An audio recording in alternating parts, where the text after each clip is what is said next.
Good morning. Thank you all for being here. I know it's early.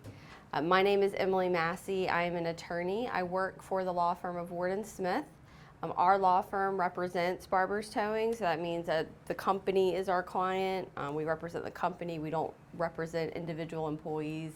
That's the only lawyerly disclosure I will say today.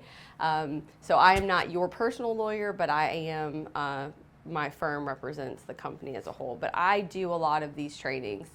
This is a training about unlawful harassment, and we do this for a lot of employers. This is really common and it's a best practice. The purpose of this training today is one, to explain what is harassment, what is discrimination, and to explain that Barbour's Towing prohibits discrimination and harassment.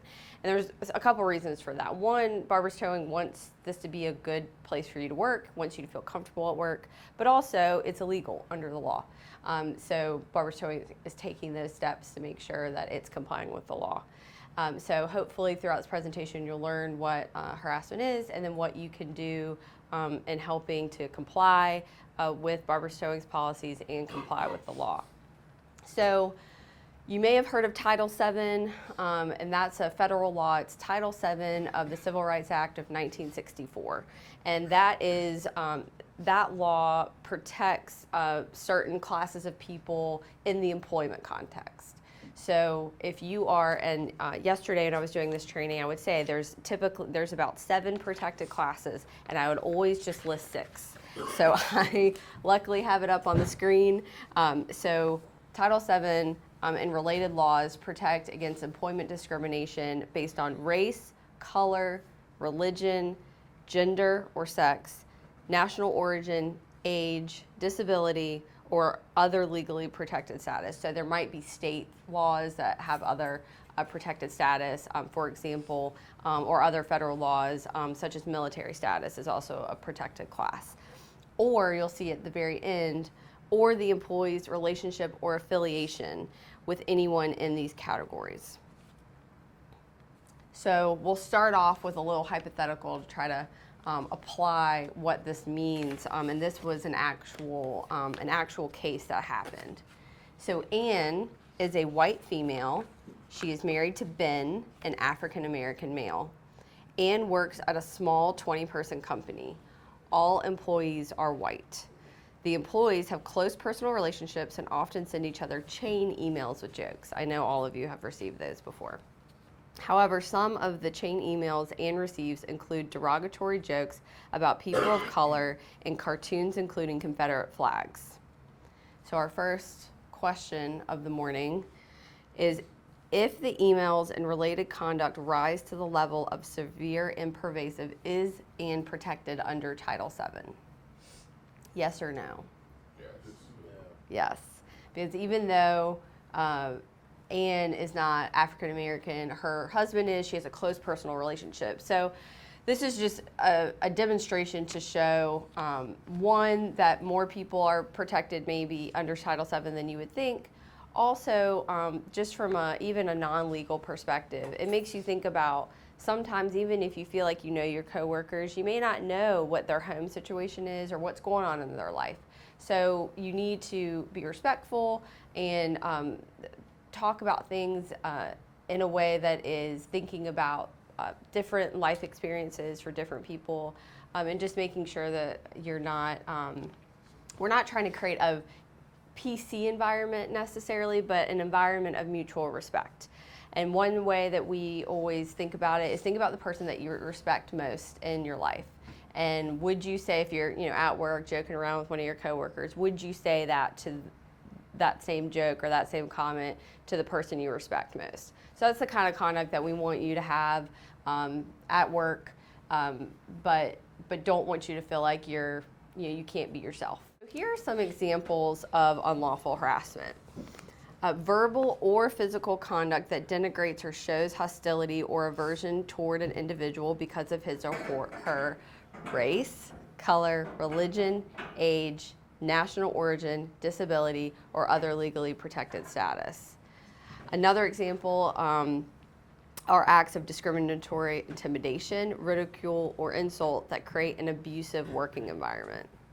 or expressions of stereotypical views that have a stigmatizing or exclusionary effect. So if there's a stereotype about a certain class of people, for example, a certain religion, making fun of someone because of maybe something that they wear because of their religion, that's an example of a stereotype or something that's stigmatizing.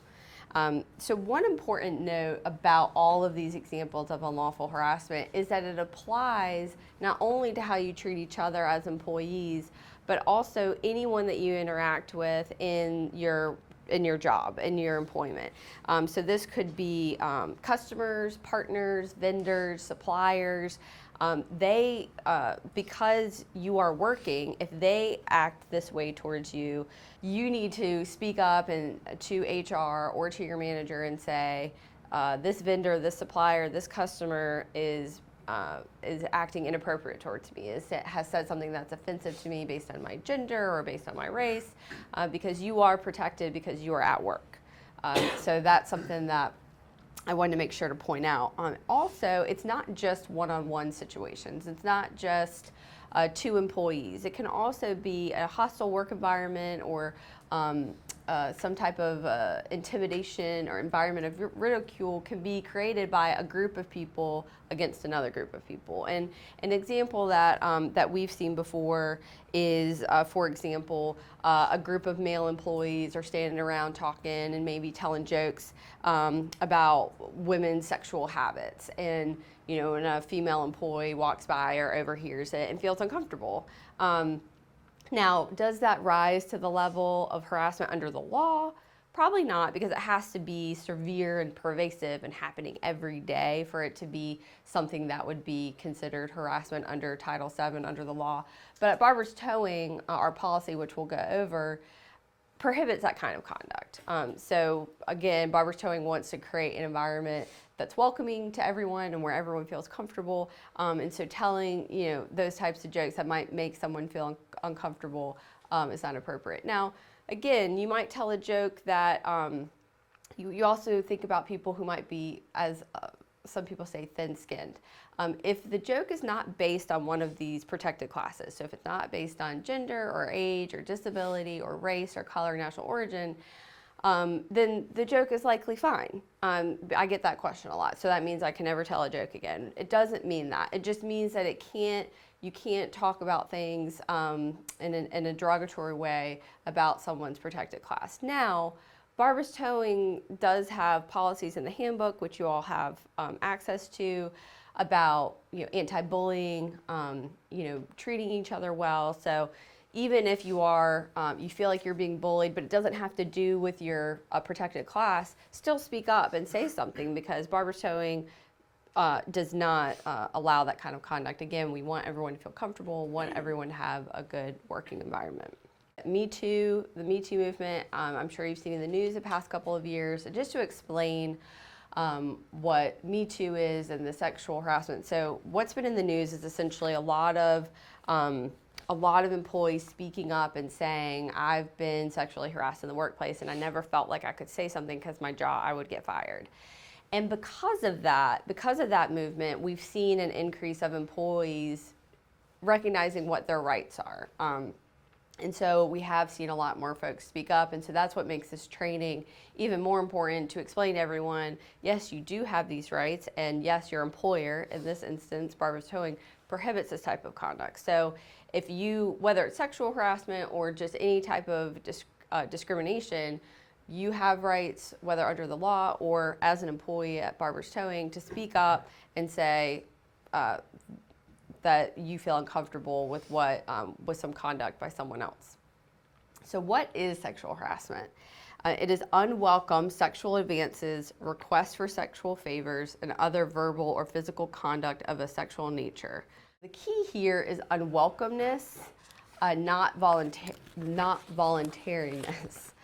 So sexual conduct becomes unlawful when it is unwelcome.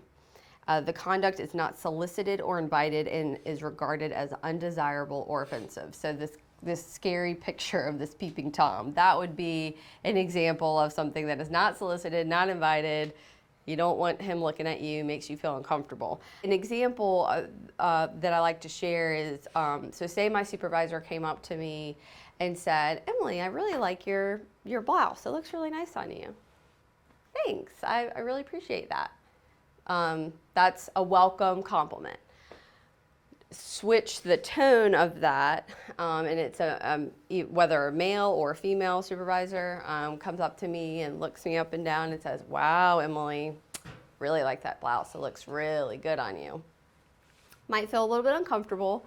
And so depending on my personality or how I feel, I might say, I don't really appreciate you saying that. That makes me feel uncomfortable. If it's my supervisor and I maybe don't feel comfortable, I might go to HR and say, hey, he made this comment, kind of creepy. Maybe someone should say something to him so it doesn't happen again.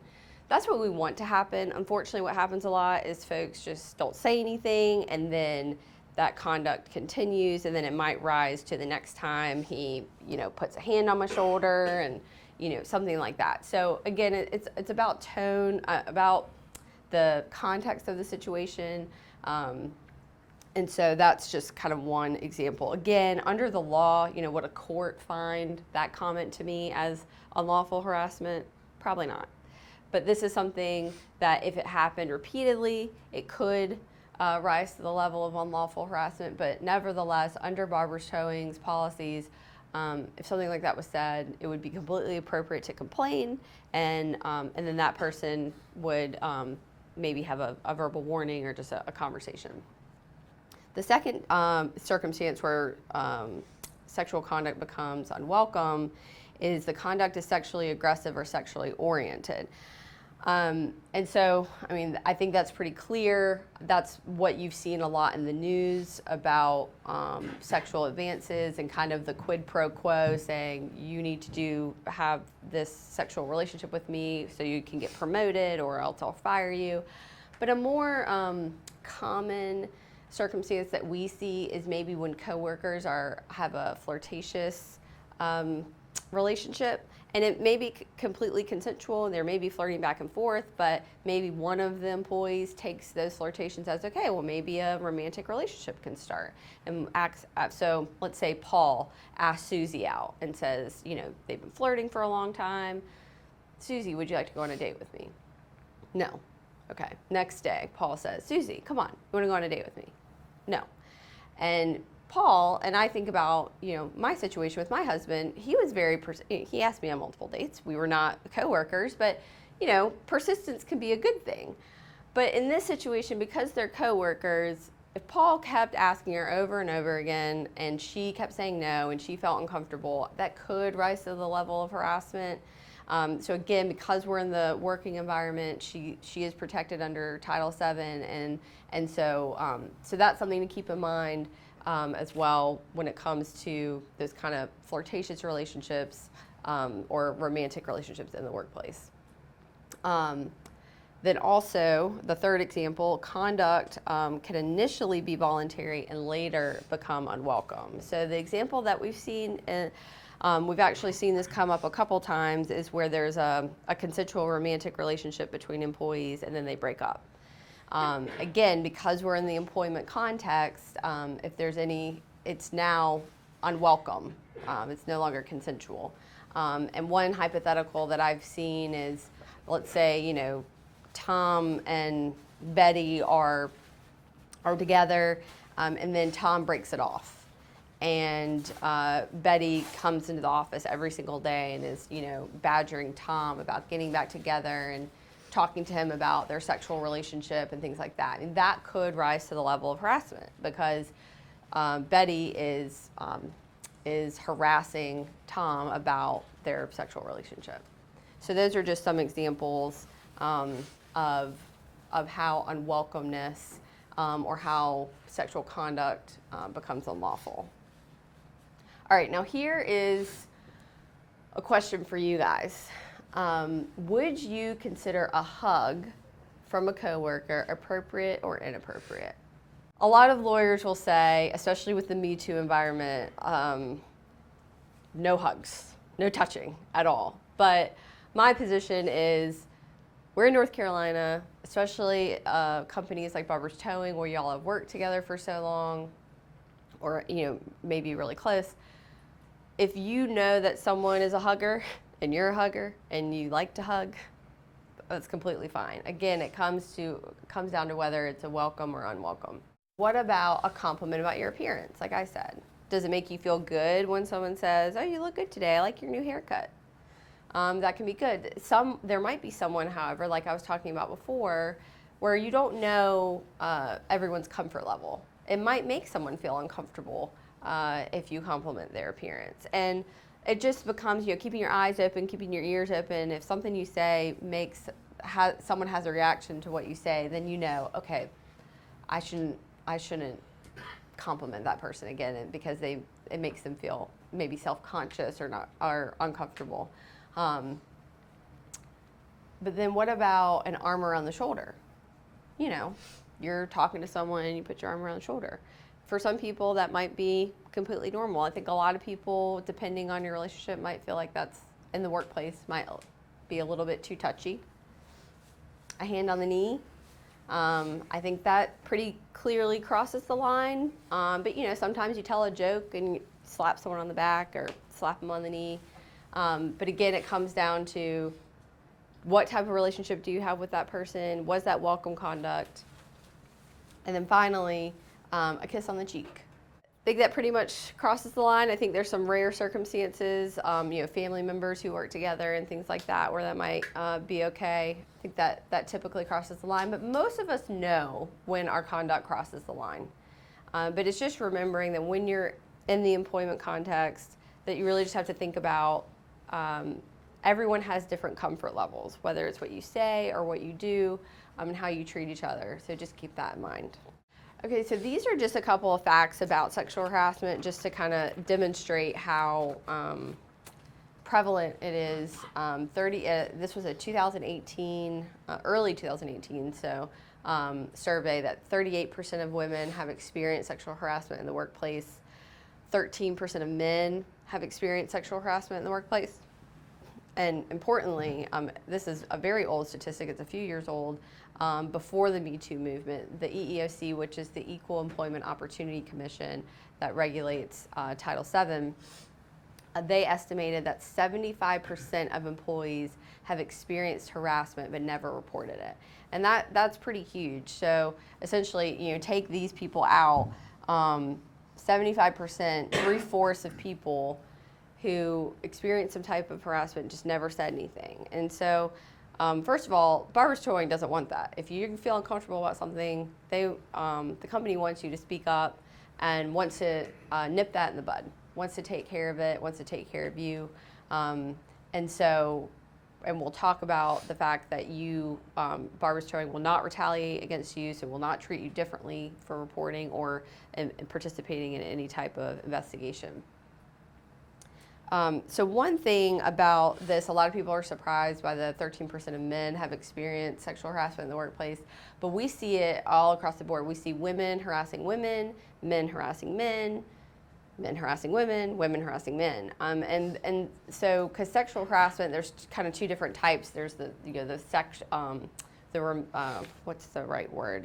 The motivated by sexual desire, and then there's based on your gender, based on your sex. So there can be stereotypes about the male gender.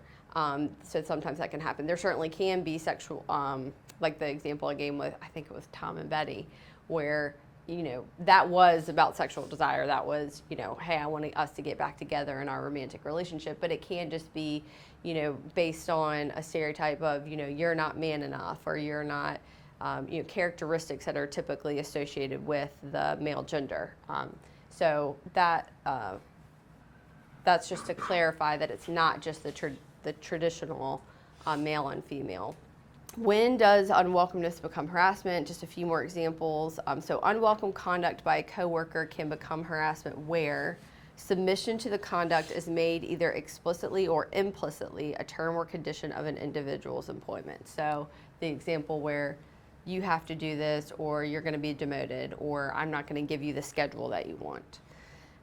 Submission to or rejection of the conduct by an individual is used as the basis for employment decisions affecting such individual. Again, employment decisions can be anything as small as whether whether employee A or employee B is going to work overtime. Oh, I'm choosing employee A because she went on a date with me. That's an example of that. The conduct has the purpose or effect of unreasonably interfering with an individual's work performance or creating an intimidating, hostile, or offensive working environment.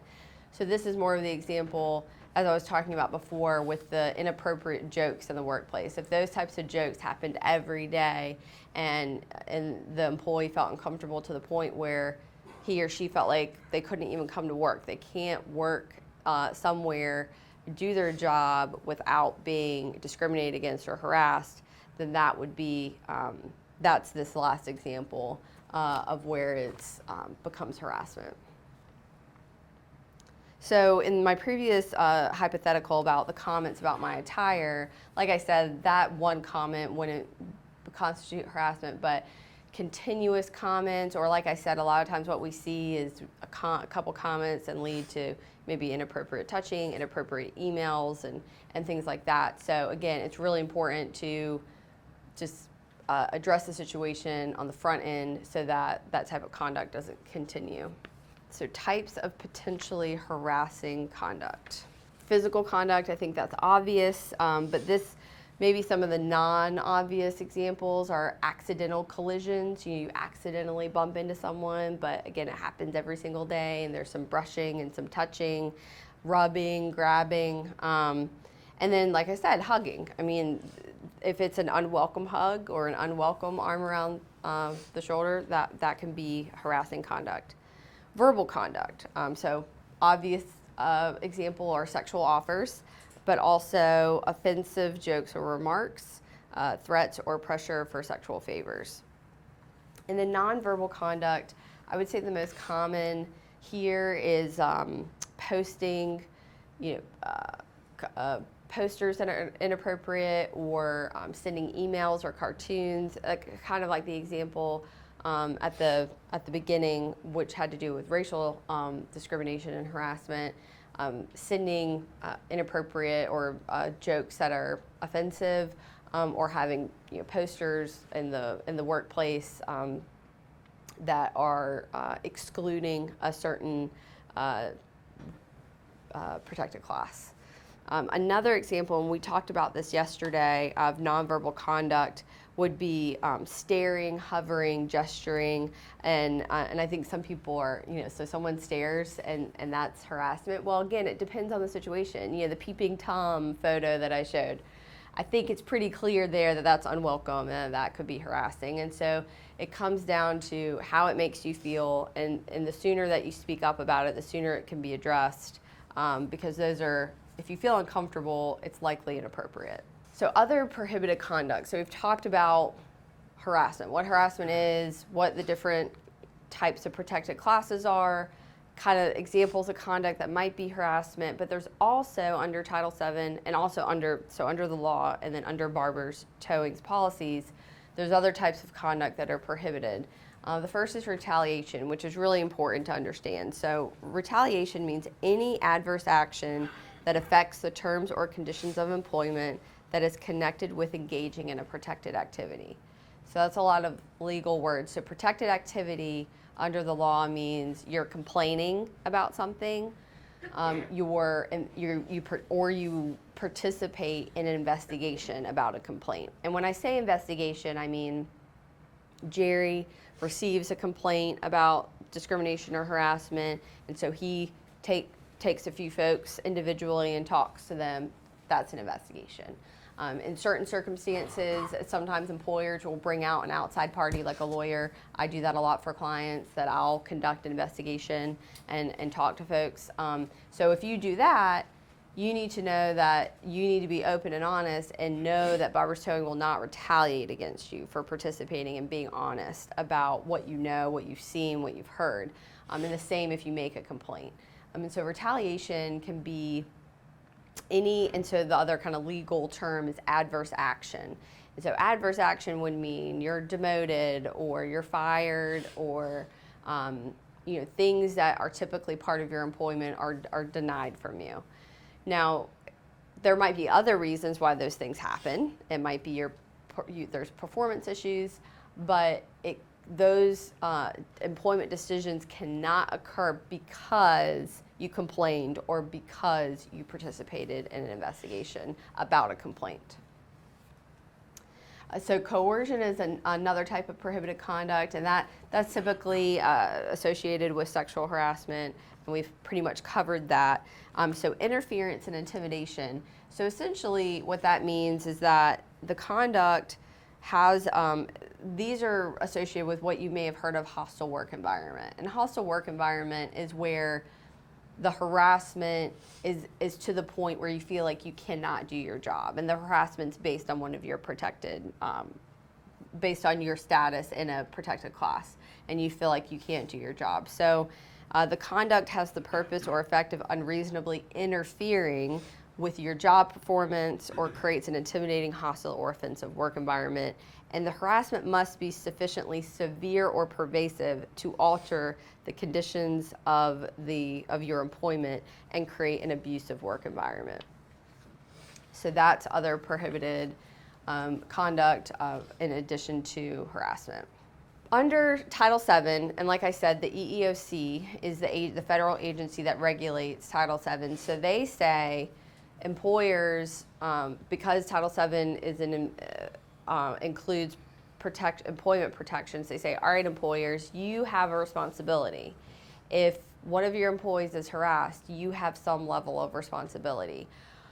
Well, how do employers prevent, how do they make sure that they're not, that they're making sure that harassment doesn't occur in the workplace? And so what the EEOC says and what the law says is that employers have to take reasonable care to prevent harassment.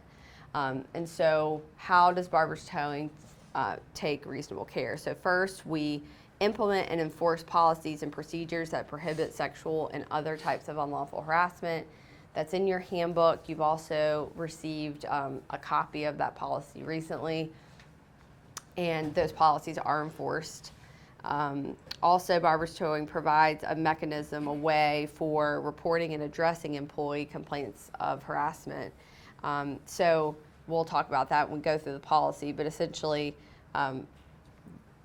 raise your hand, complain to your supervisor, complain to Jerry, complain to HR, and then your complaint will be addressed. It might be that it's a misunderstanding and it's just kind of resolved, or it might be, oh yes, this is discrimination, this is harassment, there needs to be disciplinary action. And then finally, Barbour's Towing trains employees and managers to understand and recognize various types of harassment and discrimination. So that's why you're here today. This is a way for Barbour's Towing to show that it's taking reasonable care to prevent harassment and discrimination. And again, an employer can't control everything that happens in the workplace, but what it can do is try to put these processes in place to make you aware of one, your obligations, what you cannot do, and what you will be disciplined for. Two, to let you know that you should complain and how you can complain. And three, just so that you understand what the policies are, and also that the company wants you to feel comfortable in your working environment. Okay, so this is a screenshot of the policy. So when you're flipping through the handbook, which I know you all have just handy, you can see sexual and other unlawful harassment. That's what it looks like, and this is just the first paragraph, but it's about, I think, 3 pages. And so essentially what the first part of the policy says is that Barbour's Towing prohibits any form of employee discrimination or harassment based on protected traits. And you can see them up here. Again, the protected traits are race, color, religion, sex, age, national origin, disability, protected activity, which essentially complaining, or other legally protected status, and then also that of your relatives, friends, or associates. One thing I didn't know earlier is that sex or gender. Right now, the EEOC's position is that that does include sexual orientation or gender identity. You may have seen in the news that the U.S. Supreme Court is going to address that probably next year, whether or not Title VII does protect sexual orientation or gender identity. But for purposes of now, you are sexual orientation and gender identity is considered part of Title VII, and so you cannot discriminate based on those traits as well. So that's the first part. So the first part of the policy is the prohibition. So it should be clear, black and white, cannot participate in any of this conduct. Also in the policy, Barbour's Towing has a complaint process that provides accessible and alternative avenues of complaining. What that means is, it goes without saying you should bring concerns to your supervisor, but what we mean by alternative avenues is if you don't feel comfortable going to your supervisor, or if your supervisor is the one who's actually doing the participating in the discrimination or harassment, then go to HR, go to Jerry, go to another manager. All managers know that it's their responsibility to follow through with these types of complaints. So obviously your supervisor is the natural person for you to go to because you should feel comfortable with them, but you don't have to go to them if you have a complaint. And also it's important to note that reporting applies to you whether you're experiencing the discrimination or harassment or you see it in the workplace. We really encourage, if you are a bystander, you have an obligation. You have an obligation to your coworkers, you have an obligation to your employer, to Barbour's Towing, to speak up and say, hey, I overheard this, I saw this is inappropriate, I wanted someone to be aware. In the policy, Barbour's Towing guarantees that its complaint process provides prompt, thorough, and impartial investigations. So like I said, someone, whether it's Jerry or an outside individual, will look into your complaint. Barbour's Towing will take immediate and appropriate corrective action if determined that harassment occurred. Like I said, sometimes there might be disagreements that happen or some type of conduct that's not necessarily harassment, but it's something that should be addressed. So it might be that there is no disciplinary action that comes out of it, but if harassment did occur, there will be some type of disciplinary action. Barbour's Towing will protect the confidentiality of harassment complaints to the extent possible. So it's, as you can imagine, it's impossible to keep a complaint completely confidential. Like I said, the only way that we can look into the complaint is if we can talk to other folks and see what's going on. And so it's going to become evident through those conversations that of the tenets or the different parts of the complaint. But we will, and Barbour's Towing, the company, is committing to keeping it confidential to the extent possible. And then finally, Barbour's Towing commits that employees who make complaints in good faith or provide information about a complaint through an investigation or otherwise will be protected against retaliation. We talked about retaliation. That's a guarantee that you will not be retaliated against if you complain or participate in the complaint process. I do want to note that the policy says if you make a complaint in good faith. So Barbour's Towing will not tolerate frivolous, we call them frivolous complaints, basically complaints that are not true, or you make it in bad faith, maybe essentially if it's not true, that's unacceptable. You could be disciplined or terminated for making a complaint that has no factual basis whatsoever. However, if the complaint is made in good faith, meaning that you believe it to be true, even if it's not, ends up not being true, you made the complaint in good faith, you will not be retaliated against. So essentially the bottom line, I hope, from everything we've talked about, is that we want you to encourage an environment of mutual respect. And so this presentation is about a lot of law and Title VII and protected classes and things like that, but we've also touched on what Barbour's Towing also prohibits. So even though something may not be considered harassment under the law, Barbour's Towing also has policies against bullying and against treating each other in a way that's disrespectful. And so if you treat each other with mutual respect, then violations of those policies won't happen, and hopefully this type of harassing conduct will not happen. And it seems like a simple concept, but it's just really important to remember to treat each other kindly and with respect, and that helps prevent a lot of issues. So what can you do to help? First of all, report suspected violations of Barbour's Towing's policies, including the sexual and other unlawful harassment policy that we've talked about today. However, in your handbook, there's a lot of other policies, other types of prohibited conduct. Take a look at those. Make sure that you're following those policies, and if you see any, report it. Treat each other with respect and carry yourself in a professional and courteous manner. Also, if you have any questions or concerns about Barbour's towing policies or procedures, ask your manager or ask Jerry.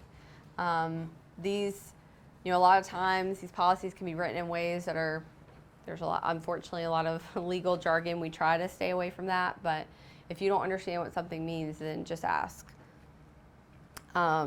Also, I hope from our conversation today that you've gotten the message about complaining immediately. Sometimes I think we live in a world where we want to be easy to get along with, and we don't want to ruffle any feathers, cause any problems, but just keeping open lines of communications with your manager, and letting them know when something makes you feel uncomfortable or you're offended by something, that will just help, hopefully, for lack of a better term, stop the bleeding and try to address the issue on the front end. Don't suffer in silence. Don't stew about it. Just go ahead and voice your concern. Thank you all very much for coming and for coming so early. And again, make sure to brush off your handbook and ask any questions to Jerry if you or your manager if any come up.